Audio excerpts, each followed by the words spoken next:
Feliz cumpleaños, fanbots, and welcome to the latest episode of Trade Tuesday. Yay!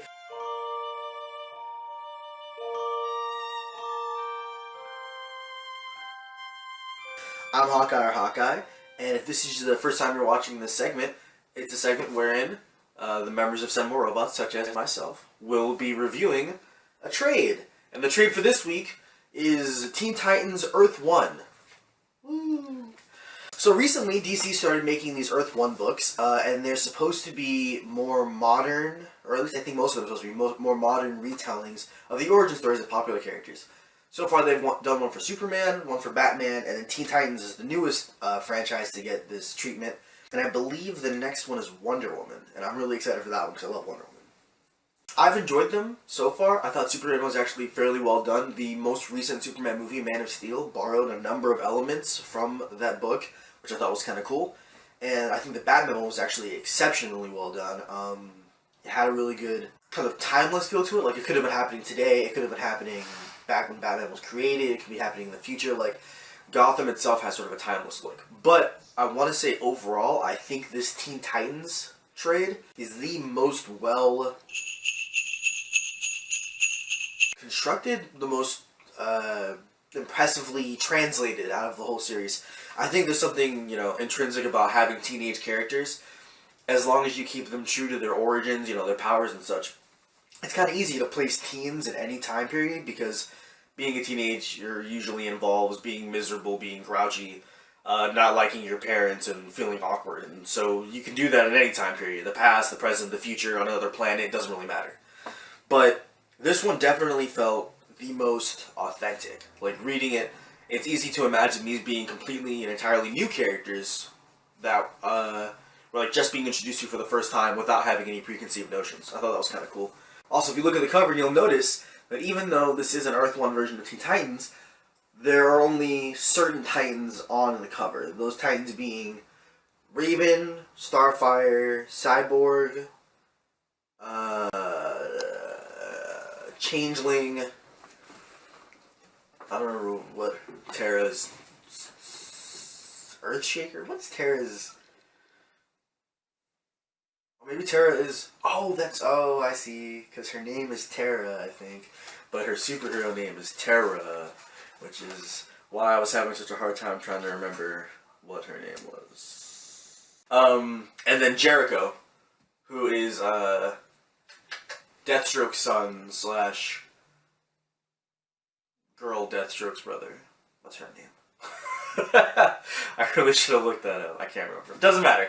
Either way, they're all characters who don't have legacies. So they're not, sidekicks. You don't see any Aqualads, Bad Boys, Wonder Girls. There's no such thing as a bad boy. But you don't see any of them in there because the writer, Jeff Lemire, who's actually one of my favorite writers of all time, I think he's a phenomenally fantastic writer, wanted to use characters who didn't have to rely on other people to exist. Because if in this world, they're the first heroes. They're normal kids who become superheroes. So to have like a Supergirl or a Robin doesn't make sense because they've been inspired by older heroes. So it would be hard to translate. So they decided to go with heroes who didn't have that kind of background. I want to talk about the art.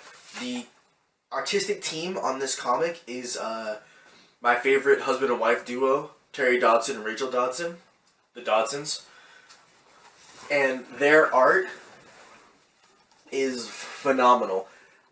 I recently picked up another trade, Wonder Woman The Circle, which is written by Gail Simone and illustrated by Terry Dodson, colored by Rachael Dodson. And while the story was phenomenal, I think Gail Simone did a great job with it. I picked it up mostly for their art. I love Terry Dodson's art. I mean, like, some of the panels look, a little cartoony, and then some of them just have, like, this amazing depth to it. And I think he does this really good balancing act between the two, where whatever you get from him, it's always going to be phenomenal. And Rachael Dodson on the colors, like, their work together, it just meshes so well, and I always think that's really cool. And that was part of what really appealed to me about this book.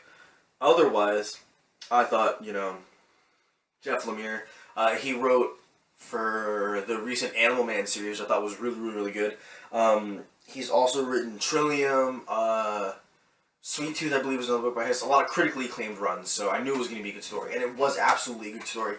seeing how all of the Titans are connected, seeing their new origins, seeing how their powers develop. It's a really fun ride, and it definitely has its fair share of like twists and turns. I mean, how the story is going to progress is a little predictable, but that's because, we have kind of a classic setup.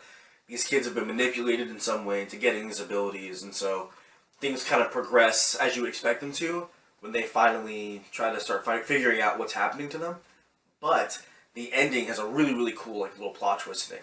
And the way the characters interact also wasn't what I was expecting. Because, when you have a group with Tara in it, you naturally assume she's going to be the one to betray them.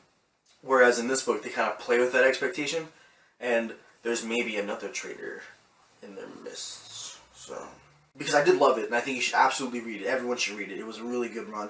And I really recommend these Earth 1 books in general. Like, they've been a lot of fun, and it's interesting to see new/familiar takes on characters, because it's still holds very true, and it's very authentic to the feel for the characters, but it's a new story for them, and I think so far they've been well orchestrated.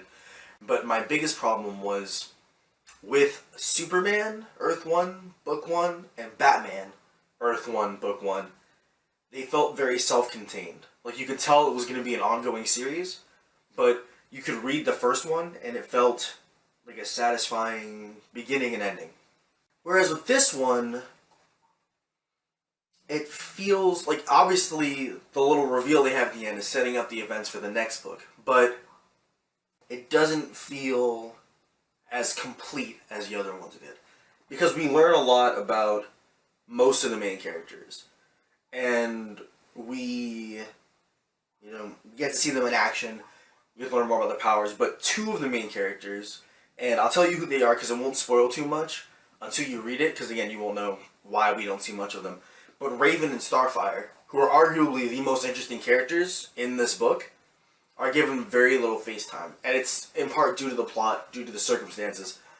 But I really would love to know more about Raven's backstory, Starfire's backstory, where they come from, how they're going to play important roles in the series to come. And we don't really get a full sense of them as characters, I guess. And, I mean, with any kind of superhero book, there really isn't supposed to be like this is the path they're following. The first issue of Batman didn't set him up for a final confrontation with the Joker. It's supposed to be open-ended to show you that these characters can do anything next. But it just felt like this storyline wasn't completed, and I thought it would have been in one book. Because the force that was manipulating all of the kids and Starfire hasn't quite been revealed. And I like that there's more mystery to it. Like, obviously, I think that's great. I can't wait to read the next book to find out more about it.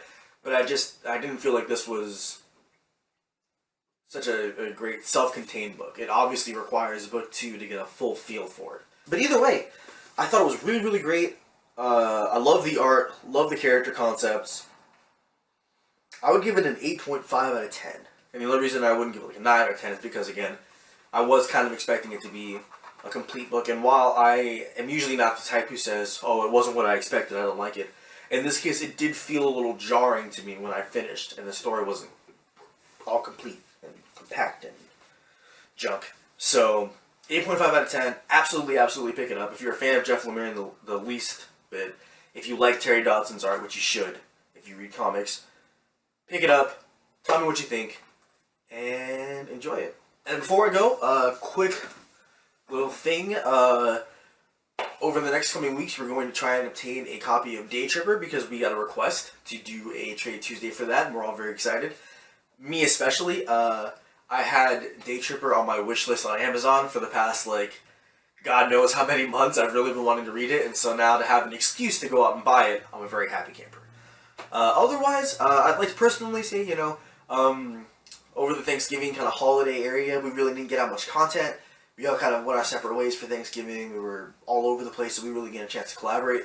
But we're all back in the habit now, and we're going to start getting this production train rolling. And if you'd like to see us do something specifically Christmas-themed, more so than just hanging your wreath behind me while I give a review, absolutely let us know. If you'd like to see us wrap Mr. Hewitt up in lights, let us know. If you'd like to see Nick's cosplay as Santa Claus. Bring it on. Let us know in the comments down below. Let us know on our Facebook, on our Twitter. You know, just go to town. If you would like to see us turn Red King into a giant dreidel, bingo bango, you got it. If you'd like to see me in, yikes, I don't know what it's called, a Kwanzaa hat. Something Kwanzaa related, tell me, and we'll do it. Because we're all about the holiday spirit in general, for everyone. Or maybe you don't celebrate any holidays, and you just like the winter time. We will celebrate the winter in the best way we know how, with sweaters, and ugly sweaters, which you've been wanting to do anyways. And it's going to be great. So thank you for sticking with us, and I hope we still have your interest enough, and look forward to some really exciting stuff from us in the future. Thank you for joining me. Remember who you are and what you are. Don't go causing any trouble out there in that crazy world. And always remember that Santa Claus is just a man. He might accidentally buy you a hat that's too big. But just roll with it because he's Santa. Everybody loves Santa. Okay, bye guys!